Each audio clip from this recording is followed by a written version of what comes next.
প্রতিটা ভাইয়ের কাছেই তার ছোট বোন খুব আদরের, কিন্তু আপনার সেই আদরের একমাত্র ছোট বোনের পর্ন ভিডিও যদি সোশ্যাল মিডিয়ায় ভাইরাল হয়ে যায়, তখন কতটা ভয়ঙ্কর হয়ে উঠবে আপনার আদরের সেই ছোট্ট বোনটার জীবন। আর যদি সেই অশ্লীল ভিডিওটি দেখার পর পুরো সমাজের মানুষ আপনার বোনকে ধিক্কার জানায়, তখন আপনি কি করবেন? এমনই একটি বাস্তবধর্মী গল্প নিয়ে নির্মিত হয়েছে অপূর্ব এবং তাসনিয়া ফারিন অভিনীত ট্রল মুভিটি। প্রায়ই আমরা ফেসবুকে দেখতে পাই কারো ব্যক্তিগত ফটো বা ভিডিও মুহূর্তেই ভাইরাল হয়ে গিয়েছে। সেই সমস্ত ভিডিও বা ফটোতে হাজার হাজার কুরুচিপূর্ণ কমেন্টে ভরে যায়, কিন্তু এইসব ফটো বা ভিডিওর পেছনে থাকা আসল রহস্য আমাদের অজানায় রয়ে যায়। আজকের এই মুভিটিতে ঠিক এরকমই একটি কাহিনী তুলে ধরা হয়েছে, যেখানে ঘটনার শিকার হয় বাবা মাহীন দুই ভাই বোন। মুভিটি শেষ পর্যন্ত দেখলে আপনি অনেক কিছুই শিখতে পারবেন, তাই অনুরোধ রইল সম্পূর্ণ এক্সপ্লেনেশনটি দেখার। তো চলুন কথা না বাড়িয়ে চলে যায় মূল কাহিনীতে। গল্পের শুরুতেই দেখা যায় একটা নদীর ধারে একটি মৃতদেহ পাওয়া গেছে। দেহটির চেহারা হাতুড়ি দিয়ে এমনভাবে থেতলে দেওয়া হয়েছে যে চেহারাটি আর চেনাই যাচ্ছে না। আর এটি ছিল সেই সময়ের তৃতীয় খুন। এর আগে যে দুটো খুন করা হয়েছে, সেই খুন দুটো একইভাবে করা হয়েছিল। হাতুড়ি দিয়ে থেতলে দেওয়া হয়েছিল দেহগুলোকে। সেখানে পুলিশ এবং মিডিয়ার লোকজন বিষয়টা ইনভেস্টিগেট করার জন্য আসে। আর সেখানে আমরা অপূর্ব অর্থাৎ খোকনকে দেখতে পাই। সে পুলিশের একজন ইনফর্মার হিসেবে কাজ করে। খোকন লাশের এরকম অবস্থা দেখে অসুস্থ হয়ে বমি করা শুরু করে। সে জানায় এখন তার হাতুড়ি দেখলে অনেক ভয় লাগে। এর পরের দৃশ্যে দেখা যায় এক কন্যা লাশের পাশেই তার বাবা বসে কান্না করছে। হঠাৎ করেই মৃত মেয়েটি উঠে বসে, আর তখনই আমরা বুঝতে পারি এটি একটি শুটিং এর দৃশ্য। আর এই শুটিং এর একজন নামকরা অভিনেত্রী হলো মীরা। এরপর দৃশ্য পরিবর্তন হলে আমরা দেখতে পাই ইন্সপেক্টর তার অফিসার এবং কলিগদের সাথে আলোচনা করছে এইসব কিলিং এর ব্যাপারে। তার ধারণা এটি একটি সিরিয়াল কিলিংনেস, কারণ সবগুলো ব্যক্তিকে হাতুড়ি দিয়ে থেতলে মারা হয়েছে। আর হত্যার ধরন দেখে তার মনে হচ্ছে এটা কোনো সাইকো কিলারের কাজ। সে তখন সাইকো কিলারকে ধরার জন্য সবাইকে বদ্ধপরিকর হতে বলে এবং সবাইকে নিজ নিজ কাজে লেগে যেতে বলে। এরপর খোকন তার সাইবার ক্যাফেতে ফিরে আসে। এসে সে জানতে পারে তার পাশের বাসার একটি মেয়ে ছাদ থেকে ঝাঁপ দিয়ে আত্মহত্যা করেছে। কিন্তু কেন? খবরটি শুনে স্তব্ধ হয়ে যায় খোকন। আর তখনই তার চোখের সামনে ভেসে ওঠে তার একমাত্র ছোট বোন মিতুর চেহারা। খুব ছোটবেলায় বাবা মারা যায় তাদের, আর তারপর থেকে খোকন অনেক কষ্ট করে আদর স্নেহ দিয়ে বড় করে তুলেছিল তার আদরের একমাত্র ছোট বোনকে। কল্পনায় সে তাদের ফেলে আসা স্মৃতিগুলো দেখতে পায়। মিতু ছিল প্রচণ্ড মেধাবী, বড় হয়ে চাকরি করার স্বপ্ন ছিল তার, কিন্তু তার সেই স্বপ্ন আর পূরণ করতে পারেনি। কোনো এক কারণে তাকে আত্মহত্যা করতে হয়েছিল। ঠিক সেই মুহূর্তে তার বন্ধু অপু তার কাছে আসে আর খোকনকে সান্ত্বনা দিয়ে বলে, আমি শুধু তোর বন্ধু না, আমি তোর ভাই, আমি সবসময় তোর সাথেই আছি। এরপর দুই বন্ধু মিলে ফেসবুকে কিছু ট্রল পেজের পোস্ট দেখে, যেখানে মেয়েদেরকে নিয়ে বেশ কিছু ট্রল ভিডিও ছিল। যেরকম ভিডিও ফেসবুকে হরহামেশাই আমরা দেখতে পাই। মেয়েদের পোশাক নিয়ে, তাদের চলাফেরা নিয়ে বেশ কিছু কুরুচিপূর্ণ মন্তব্য দেখা যায়।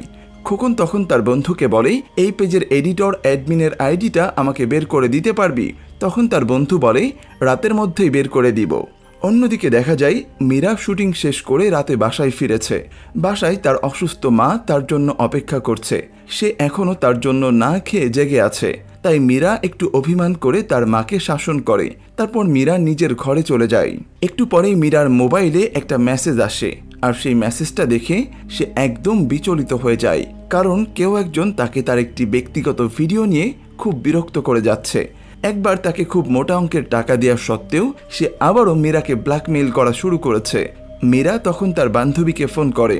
তখন তার বান্ধবী মীরাকে পুলিশে কমপ্লেন জানাতে বলে, কিন্তু মীরা এতে রাজি হয় না, কারণ যদি এই ভিডিওটি একবার লিক হয়ে যায় তাহলে তার ক্যারিয়ার একদম ধ্বংস হয়ে যাবে।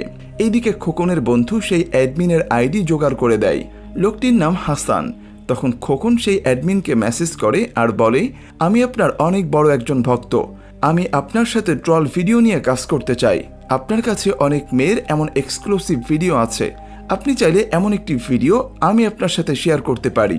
খোকনের এসব কথা শুনে সেই অ্যাডমিনের মন তখন চাঙ্গা হয়ে ওঠে, আর এজন্য অ্যাডমিন খোকনের কথায় রাজি হয়ে যায়। এরপর খোকন তার বন্ধুকে বলে সে লোকটির সঙ্গে জাস্ট একটু মজা করছে।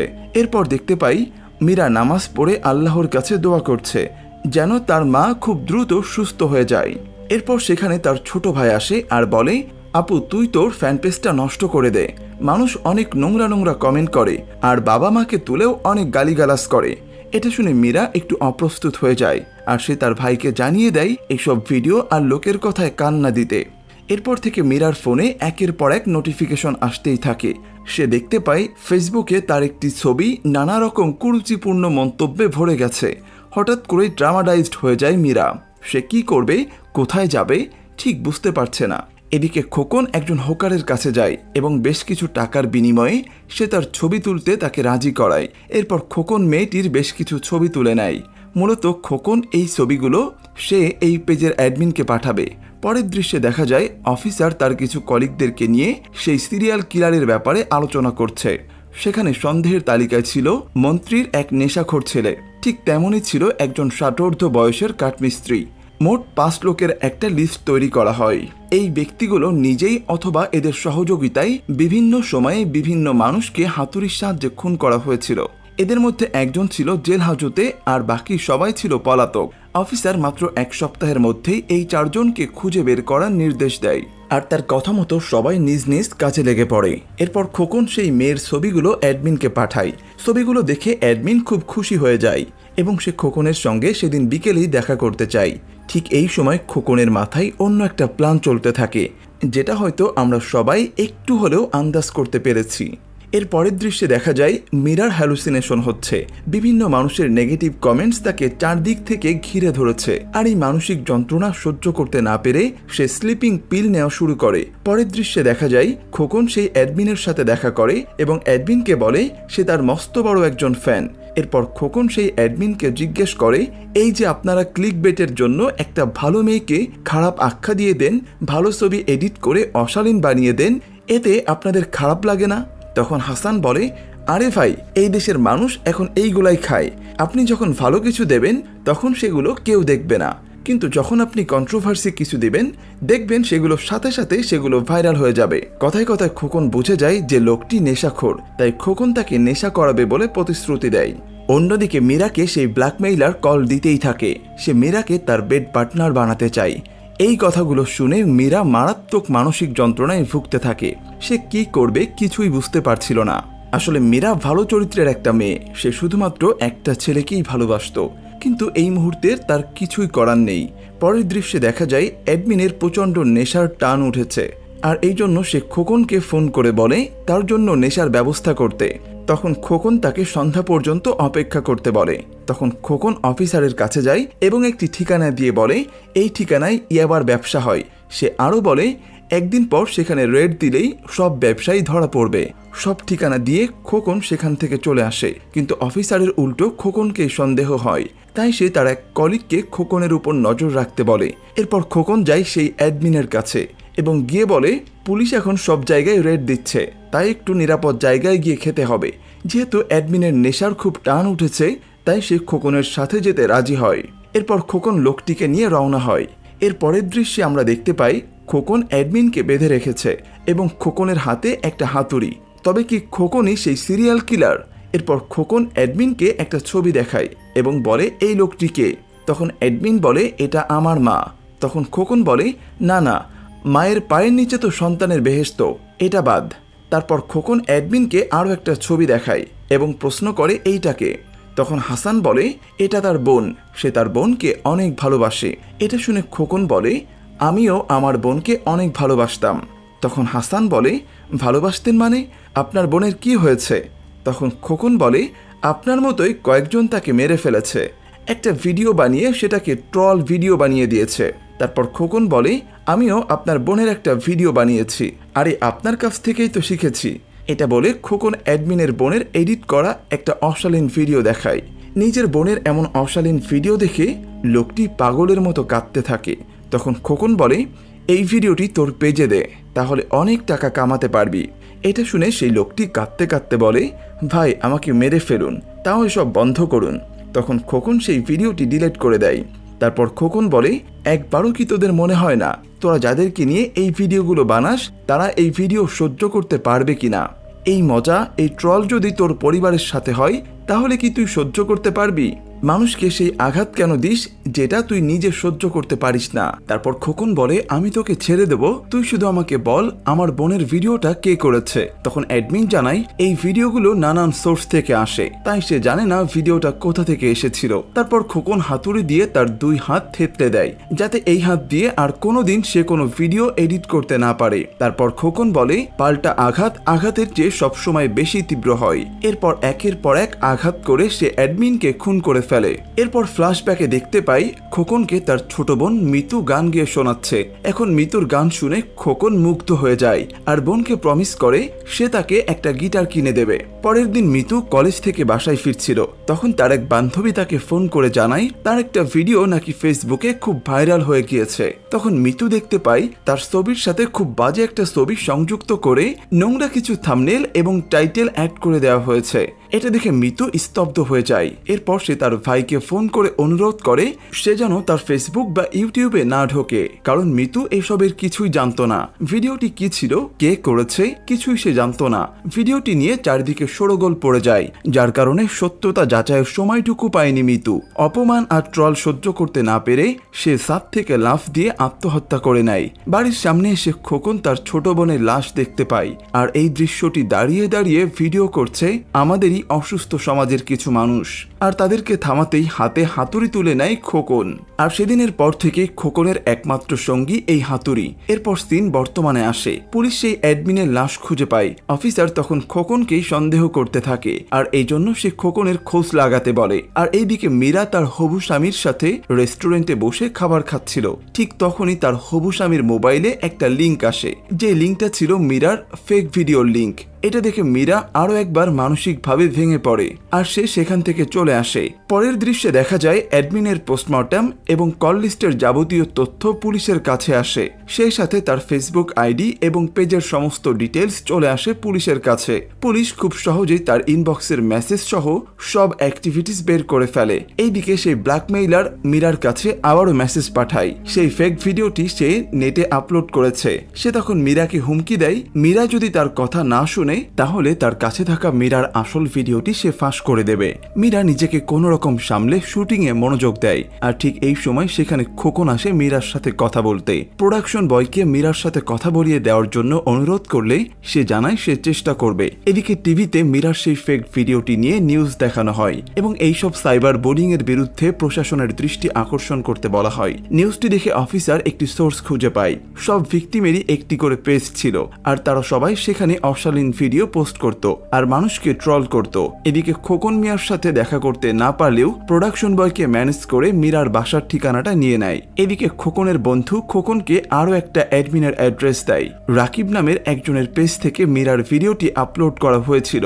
এরপর অফিসার খোকনকে ফোন করে থানায় ডাকে এবং এলাকার ট্রল ভিডিও মেকারদের একটা লিস্ট বানাতে বলে। এরপর খোকন মীরার সাথে দেখা করার একটা সুযোগ পায়। মিডিয়ার লোকটি খোকনকে তার কাজিন বলে পরিচয় দিয়ে দেখা করিয়ে দেয়। এরপর খোকন মীরাকে 1 মিনিট সময় দিতে বলে। সে একটি ব্যক্তিগত কথা একান্তে বলতে চায়। এতে মীরাও রাজি হয়ে যায়। এরপর খোকন তার বোনের সাথে ঘটে যাওয়া সব ঘটনা শেয়ার করে আর বলে, আপনার মতো আমার বোনও এমন ট্রলের শিকার হয়েছিল। আপনাদের কেমন লাগে যখন কেউ আপনাদেরকে নিয়ে এরকম ট্রল করে? তখন মীরা বলে, ভয়ানক এক যন্ত্রণা।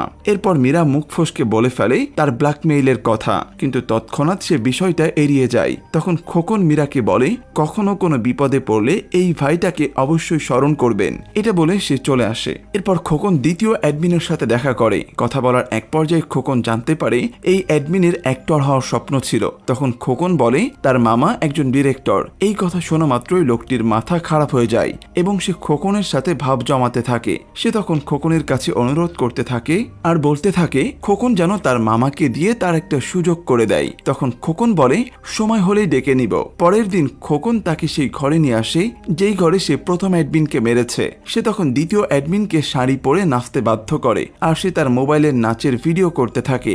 লোকটি তখন কাঁদতে থাকে আর শাড়ি পরে নাচতে থাকে। তখন খোকন জিজ্ঞেস করে তার বোনের ভিডিওটি কে বানিয়েছিল। খোকন পায়ে ধরে বারবার তাকে একই প্রশ্ন জিজ্ঞেস করতে থাকে যে কে তার বোনের ভিডিওটি বানিয়েছিল। কিন্তু এই রাকিবও বলতে পারে না খোকনের বোনের ভিডিওটি আসলে কে বানিয়েছিল। তাই খোকন রেগে গিয়ে আবারও নৃশংসভাবে তাকে হত্যা করে। হাতুড়ির আঘাতে তার পুরো মুখ থেতলে যায়। এদিকে পুলিশও বুঝতে পারে যে খুনগুলো একটা নির্দিষ্ট সময় পর পর হচ্ছে। তাই অফিসার সবাইকে জানিয়ে দেয় 24 ঘন্টায় তাদেরকে কাজ করতে হবে এবং সব নোংরা পেজের অ্যাডমিনগুলোকে খুঁজে বের করতে হবে। এদিকে মীরা খোকনের বাসায় আসে এবং সে খোকনকে বলে, আমি জানি না কেন এই কথাগুলো আপনাকে বলছি, তবে কয়েক মাস আগে একটা স্টেজ পারফরমেন্সের সময় একটা ড্রেসিং রুমে আমি ড্রেস চেঞ্জ করেছিলাম। এই রুমে কোনো এক শয়তান ক্যামেরা লাগিয়ে রেখেছিল আর এরপর থেকেই তাকে সেই লোকটা ব্ল্যাকমেইল করছে। এসব যদি লিক হয়ে যায় তাহলে আমার সুইসাইড করা ছাড়া আর কোনো উপায় থাকবে না। তখন খোকন তাকে আশ্বাস দেয় আর বলে, আমি আপনার পাশে আছি। আমি আমার এক বোনকে হারিয়েছি, আমি আমার আরেক বোনকে হারাতে পারবো না। এরপর মীরা তাকে সেই লোকটির একটা ফোন কল শোনায় আর কণ্ঠটি শুনে খোকন একদম শকড হয়ে যায়, কারণ এখানেই রয়েছে এই গল্পের আসল টুইস্ট। এই কণ্ঠটি আর কারো নয়, কণ্ঠটি হচ্ছে খোকনের সব থেকে কাছের ভাই এবং বন্ধু অপুর। এরপর খোকন একটা হ্যাকারের বাসায় যায় এবং তার কাছ থেকে সে জানতে পারে তার বন্ধু অপুর আইডি থেকে অনেকগুলো ট্রল পেজ চালানো হয়। অন্যদিকে পুলিশ সেই সব ট্রল করা ব্যক্তিদের ঠিকানা খুঁজে পায় এবং সেই সাথে খুঁজে পায় সেই সব ব্যক্তিদের লিস্ট যারা ট্রলের শিকার হয়ে সুইসাইড করেছিল। আর সেই ভিকটিমদের মধ্যে একজন ছিল খোকনের ছোট বোন মিতু। কিন্তু পুলিশ জানতো না এটাই হচ্ছে আসলে খোকনের ছোট বোন। পুলিশ খোকন আর মিতুর ভাড়া থাকা সেই বাড়িতে আসলে বাড়িওয়ালা জানায় মানিক নামের একটা লোকের কাছে সেই দিনের ভিডিও ছিল যেই দিন মিতু নামক মেয়েটি সুইসাইড করেছিল। এইদিকে হ্যাকার অপুর ইমেইল আইডিটাও হ্যাক করে ফেলে। গুগল ড্রাইভে ঢোকা মাত্র সেখানে অনেক মেয়ের অশালীন ভিডিও দেখতে পায়। সেখানে খোকন মীরার ভিডিওটি দেখতে পায় এবং সে মীরার ভিডিওটি সেখান থেকে ডিলিট করে দেয়।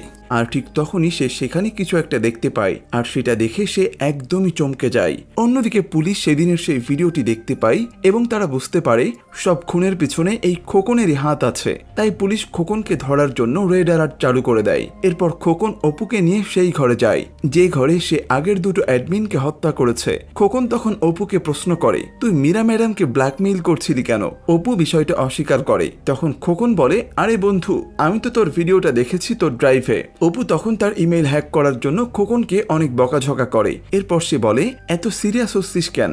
বোল্ড ফিল্মের নায়িকা, এদের কি মান ইজ্জত আছে? তখন খোকন বলে, ওদের মান ইজ্জত নেই। আর মিতুর এই কথা শুনে অপু একদম চুপচাপ হয়ে যায় এবং সে বুঝতে পারে সে খোকনের কাছে ধরা পড়ে গেছে। আর এরপর আমরা জানতে পারি সেদিন খোকন অপুর ড্রাইভে তার মৃত বোনের ভিডিও দেখতে পেয়েছিল। তার নিজের ভাই, তার নিজের বন্ধু তার বোনের এত বড় ক্ষতি করেছে। অপু তখন পুরো বিষয়টি অস্বীকার করে। তখন খোকন তাকে মেরে অজ্ঞান করে বেঁধে ফেলে। আর এরপর জ্ঞান ফেরার পর অপুর আসল চেহারা সামনে আসে। সে তখন শয়তানের মতো হাসতে থাকে আর বলে, আমি জানতাম কেউ আমার ইমেইল আইডি হ্যাক করেছে, তাই আমি আমার নাম্বার আগেই পুলিশকে দিয়ে রেখেছি। পুলিশ তোকে ট্র্যাক করে ফেলবে। আমি জানতাম না আমার আইডিটা যে হ্যাক করেছে সেই মানুষটি তুই, তাহলে আমি কখনোই তোর সাথে এখানে আসতাম না। তখন খোকন অপুকে প্রশ্ন করে, তোর ফোনটা কই? তখন আমরা ফ্ল্যাশব্যাকে দেখি খোকনের একজন লোক আসার পথেই অপুর পকেট থেকে ফোনটা নিয়ে দূরপাল্লার একটা ট্রাকে ফেলে দেয়। আর পুলিশ এখন সেই ট্রাকটিকেই ফলো করছে। খোকন তখন অপুর হাতে একটা পেরেক বসিয়ে দেয় এবং অপুকে অনেক মারধর করতে থাকে। এরপর সে অপুকে জিজ্ঞেস করে, কি দোষ ছিল আমার বোনের? তখন অপু বলে, আমি মিতুকে অনেক ভালোবাসতাম, পছন্দ করতাম, কিন্তু ও আমাকে পাত্তা দিত না। এভাবে একদিন সে আমাকে থাপ্পড় মেরেছে আর এই জন্য প্রতিশোধ নেওয়ার জন্য আমি ওর ভিডিও ভাইরাল করে দিয়েছি। আর সেই ভিডিওটি এক শ্রেণীর মানুষ এমন ভাবে প্রেজেন্ট করেছে যেটা অনেক বড় কারণ হয়ে দাঁড়িয়েছে। এসব শোনার পর খোকন যন্ত্রণায় ছটফট করতে থাকে, চিৎকার করতে থাকে আর বলে, তোকে আমি মেরে ফেলবো।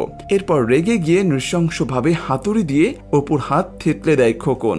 সে যখন অপুর কানের ভিতরে ছুরি ঢোকাতে যাচ্ছিল ঠিক ওই সময় সেখানে পুলিশ চলে আসে। খোকনের নাম্বার ট্রেস করে তারা এখানে চলে আসে। পুলিশ তখন খোকনকে স্যারেন্ডার করতে বলে, কিন্তু খোকন জানায় সে কোনো মানুষকে খুন করছে না, সে খুন করছে মানুষরূপী নরপিচাসদের। সে যদি তাকে ছেড়ে দেয় তাহলে সে আরো মেয়ের জীবন নষ্ট করবে। পুলিশ তখন আবারও খোকনকে স্যারেন্ডার করতে বলে, কিন্তু খোকন কথা কাটাকাটির এক পর্যায়ে সেই নরপিচাসের মাথায় ছুরি বসিয়ে দিয়ে তাকে খুন করে ফেলে। আর পুলিশও তখন একের পর এক গুলি করে খোকনের বুক ঝাঁঝরা করে ফেলে। কিন্তু তবুও খোকন এক চরম প্রশান্তি নিয়ে পৃথিবী থেকে বিদায় নেয়। আর এখানেই এই মুভিটি শেষ হয়ে যায়। এই মুভিটি আমাদের একটা কথাই মনে করিয়ে দেয়, কারো সম্পর্কে কিছু না জেনে বা সত্যতা যাচাই না করে কুরুচিপূর্ণ মন্তব্য করা ঠিক নয়। কারণ আমাদের ছোট একটা ভুলের কারণেই ট্রলের শিকার হয়ে মিতুর মতো হাজারো মেয়ে সুইসাইড করার সিদ্ধান্ত নেয়। তাই আমাদের একটু সতর্কতায় পারে মিতুর মতো হাজারো মেয়ের জীবন বাঁচিয়ে দিতে। মুভিটি আপনাদের কাছে কেমন লাগলো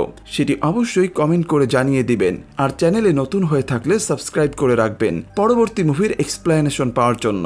আজ এ পর্যন্তই। সবাই ভালো থাকবেন, সুস্থ থাকবেন এই আশা ব্যক্ত করে এখানেই শেষ করছি। আল্লাহ হাফেজ।